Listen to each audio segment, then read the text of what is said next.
Okay, peeps, welcome back. So today we're going to be talking about LTCN BCHG HZEN and ETCG, and why it does appear that the crypto markets are pulling back to some extent due to the upcoming CPI report tomorrow. So with that being said, let's get it.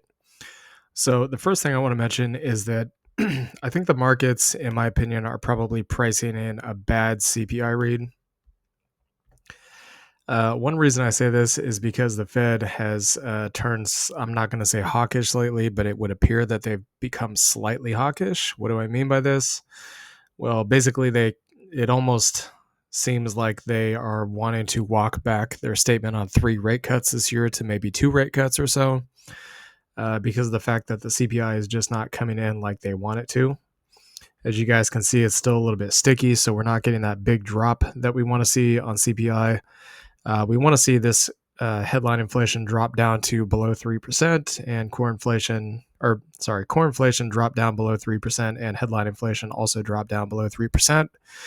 And we're not getting it. It's kind of just stuck in that area. So that has caused the markets to be convinced that the Fed might come out, especially after this upcoming CPI read, if it turns out to be bad, and say, well, you know what, we're not actually going to cut rates this year. We'll wait till next year or something like that. And markets don't really want to hear that. What they want to hear is that the Fed's going to cut rates, and then they have reason to be bullish and continue to push the markets up. Like I told you guys before, I suspect since the markets were going down while the Fed was raising rates, which again is contrary to history, I believe that the markets will continue to go up even more so, even more aggressively, and probably broaden out in terms of overall breadth and strength in the market as the Fed's cutting rates. Could we get a pullback during that time when they cut rates? Absolutely. Do I think it's going to be minus 50, 60%? No, I do not. Because again, they don't want that. Plus the presidential election is coming up, and that would look bad for any potential candidate if we are in some kind of massive recession during then. So I'm sure they do not want that. Anyways, so let's get into LTCN. So it is still kind of stuck under this control bar. We're still overbought on the RSI, nothing really clearly showing on the MACD. We're just basically straight up at this point. So we still need to get beyond this control bar. That has not changed yet. As you guys can see, the wicks nearly line up perfectly on this. And if I actually scroll out to the, let's go down in some time frames here. So you guys can see we kind of have what looks like almost like another ascending triangle here. Not sure if it's going to play out this way or not. We'll just have to wait and see. But yeah, this is actually a little sloppy. So give me a second here. So yeah, something more like that. So an ascending triangle pattern, which of course is very bullish. So if we get a break out of that, okay, this thing is not wanting to work. So if we get a break out of that, it's pretty much going to be just slightly above the previous price. So you're looking at $60. So not really a huge move, but it's still something. So it's $15 above where that's at right now. So you're talking nearly a 25% increase. Well, actually, no, my bad. It would be 33%. It would be 25% of 60, or $15 out of 60 would be 25%. So we'll go down to 4 hours here. So the 4 hour chart, I do want you guys to notice that it does look like the MACD is trying to cross bearish. Last time we got a bull cross was way down here at this $25 level. So there could be a reversal on the horizon, but we also have some bearish divergence on the 4 hour time frame. As you guys can see here, RSI, actually the RSI and the MACD are moving down. So we have a triple bearish divergence here while the price is moving up. So that is something to keep a lookout on. Does it mean that the price has to sell off? No, it just increases the probabilities that that could happen, but nothing is guaranteed.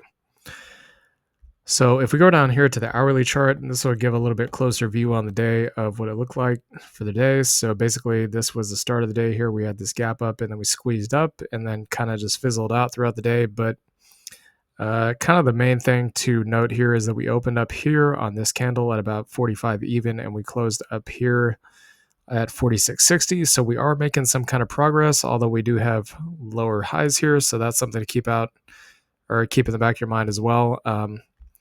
We could also see some kind of additional trend line breakout here, where you notice that the price is curling up here. It does look like it wants to push into that trend line. Generally, when we see something like that, that's a very bullish sign. So we'll just have to wait and see on that. But going back out to the weekly here, the current support still sits at roughly around 23.40 to 27.30. And the resistance is the top of this control bar as of now. So it's roughly about $50 even. And of course, you have your next level, which is somewhere between 100 to 135. And there's a small possibility, very small, it could get stopped at these wicks right here at about 75. Why do I point this out? Because again, notice how large these wicks are to the upside. They're very, very large wicks, which indicate that there may be some bears that are looking at this price action back here and saying, maybe I should short right here because this is a previous resistance, and this is where a lot of the other bears were shorting, so that could happen. But anyways, the immediate move from support, assuming you wanted to wait for a pullback, to that control bar level, which is just slightly above where we're at right now, is going to be about 100%. And from the support all the way up to this level, that is assuming we even get a pullback to support. That could also not happen. So 312 to about 468%. So a big move on that one. And we're also going to go, we're going to go over another video later talking about potential probabilities of outcomes that crypto may, both bullish and bearish scenarios that crypto may end up playing out following the halving. So just keep a lookout for that. I can't tell you guys when it's going to come out, but we are going to, at some point, probably within the next couple of weeks, come out with that video. So BCHG, this one's looking a little bit more bearish. I would say LTCN's looking a little more bullish. In my mind, it kind of makes sense that it's playing out like this because BCHG has been essentially front-running LTCN. I think LTCN is kind of lagging a little bit behind. If it had had as aggressive of a move as LTCN has had, basically since we broke this level here, you guys can see the moves have just been insane. I mean, this thing has done nearly a 6x. If we had something similar from a breakout, like right here at this $15 level, a 6x would put us at about $90. So again, LTCN has only gotten about half the move of BCHG, so it does not surprise me that this is pulling back. So if we go to lower time frames here, you guys can kind of see that it is looking a little bit more bearish than LTCN. So we got the MACD death cross, and the RSI is kind of pulling back, which de-risks the market. It makes it closer to fair value, which means it has more room to run up. And it does look like we got a triple, not quite a triple death cross here, but a double death cross. So the blue still needs to close below the red. So if this is to play out, we could be going back to the support zone here. It's possible. But again, this could just be another fake out. So there's no guarantees, of course. But if this thing does come back up and just go like, starts tapping on that trend line and goes bang straight up to the moon, kind of like Soundhound did, it could be a pretty massive move to the upside. So as of right now, I would say this resistance still holds unless we get a bullish weekly close above the zone. So the current support is going to be $10 to about $12.80. Current resistance is about $18.15 to just shy of $20. So if this does pull back and you wanted to wait for a dip buy into this support zone, which probably not financial advice, but probably wouldn't be too bad of a move because, again, you have the EMAs coming up to meet support. That's generally very bullish. The move would be about 61 to 80%. And then to get back up to that wick high up there, you'd be looking at about 110%. So HZEN, it does appear that we might be having a breakdown of this bull pattern here. That happens sometimes. I mean, the probability is more in favor of the bulls with something like this, but again, we are not at the close of the week, so we still have 2 days left. This thing could fake out, have a wick to the downside, and then come back up. That's possible. But if it confirms a close below, then that obviously would not be good. And if the price closes below the zone, then it's going to come back down here, which in a way I kind of hope it does, because then I can buy HZEN again really cheap. And we currently have our cost basis on HZEN like around $7. So if it goes back down to $4, definitely not going to be upset about that. So current resistance is 11.25 to 12.25. Current support is 690 to about 810. So again, the bull flag target, assuming it plays out, is going to be about 1450. And the support below that, assuming that this thing does not hold as support and we go back down, is going to be about 4 to 4.25. So from the current area, which might actually be a good time to start DCAing or at least get in, you'd be looking at about 51 to 67%, and then to get to the top of that flag pattern, about 95%. So ETCG, it does appear that this resistance is trying to hold. A lot of wick rejections up there at the top, which is what we saw similar during that bear market swing high. That doesn't really come as a surprise, if I'm being honest. So there's a possibility that this thing could actually pull back into the support zone. And if it does, that support zone is going to be between about $13 and $15.80. And the current resistance, which is still holding as resistance, is $17.60 to about $20. A lot of very strong support in this area. So the EMAs, the trend line, the channel here, the top of these candles, and also the support zone, which used to be a resistance zone way back here. So a lot of bullish confluence. I expect this zone to hold. So if we get a pullback into that zone, let's just say you get in the middle somewhere, you'd be looking at about 23-ish to about 40.5%. So yeah, just waiting for this to load. There we go. Okay, so GXLM, we are pretty much still within this bull pennant pattern here. However, we have not had a confirmed move yet, one way or another, out of it. So the target price is up there in the resistance, about $91. This, because it popped out of here and closed above this resistance zone and is retesting, we consider it to be support at this point until the move gets invalidated. Plus the EMAs are sitting below that area, so that's also bullish. So current support 53 to about 58.30, and current resistance it's 74.25 all the way up to about 75.5.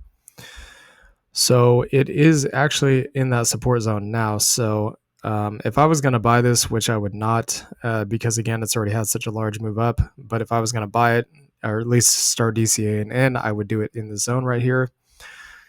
So the move could be anything from 37% to about 76%. So not bad, pretty good size move. ETH, we're still sitting in that handle pattern. So again, cup and then the handle. If the cup and handle play out, the target for that's going to be just under $54.50. So we do have a death cross on the MACD. That's obviously not a good sign. So we also have a candle close below the resistance zone. So it popped out, tried to come back and retest its support, and it appears that it has failed.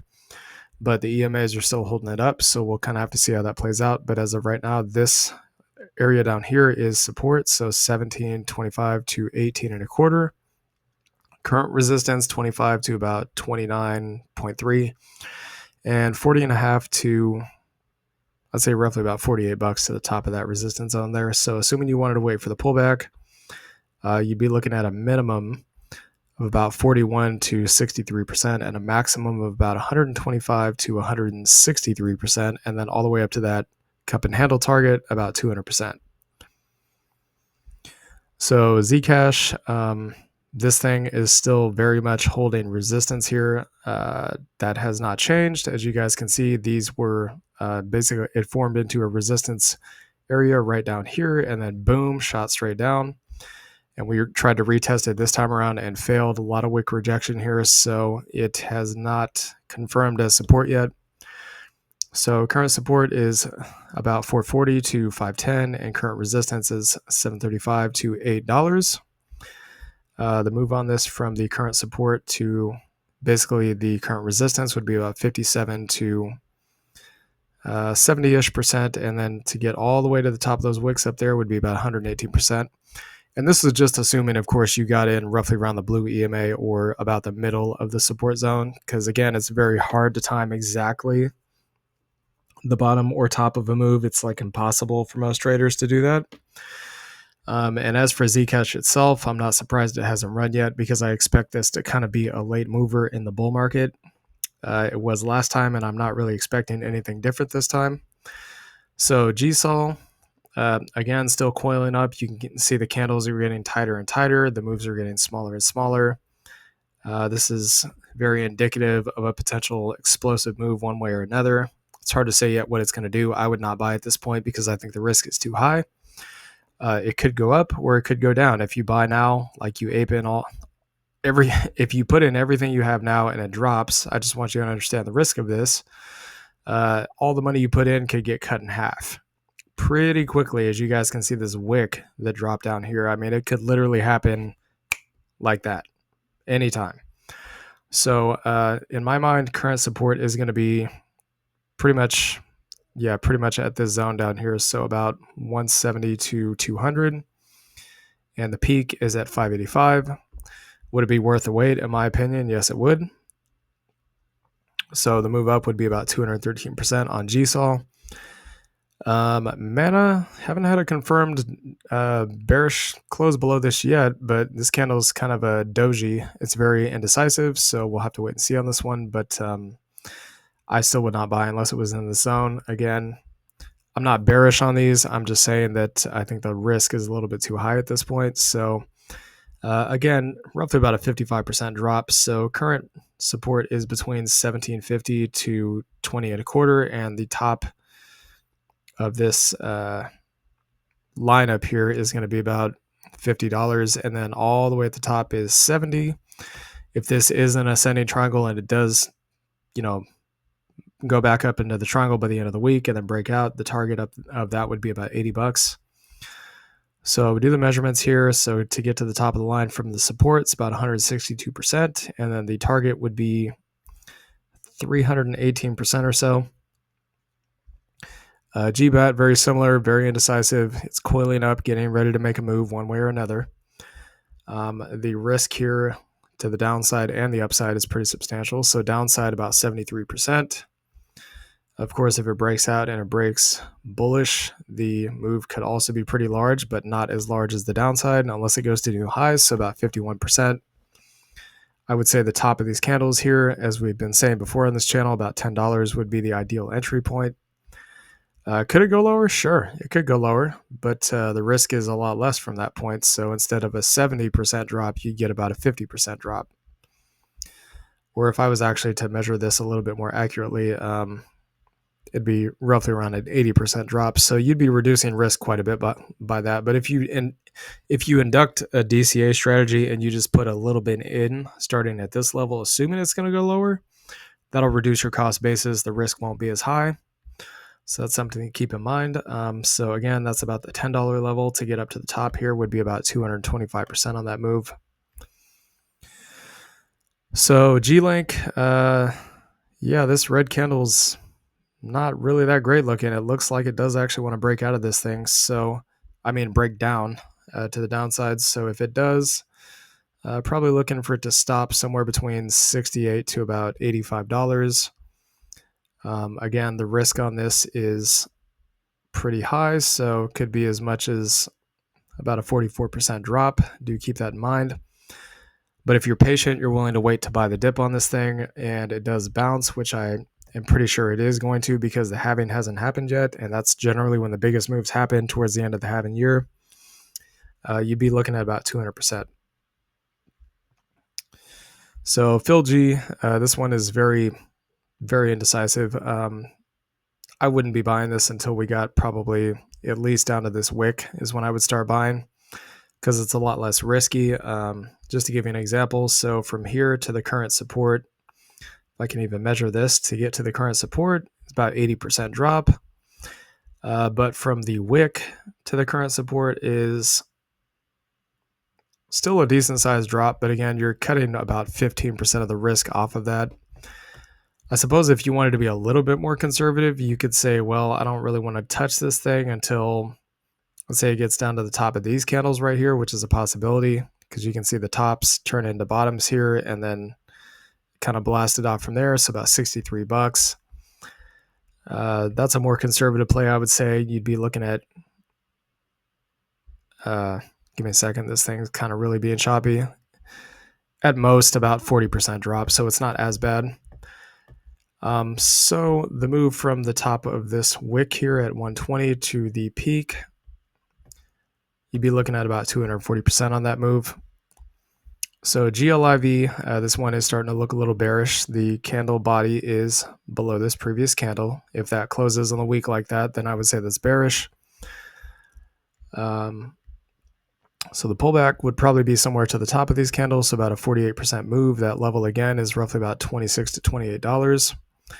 If you waited to get in at that level and then rode the wave all the way up, you'd be looking at 185% just to get back to the previous all-time highs. That does not include price discovery.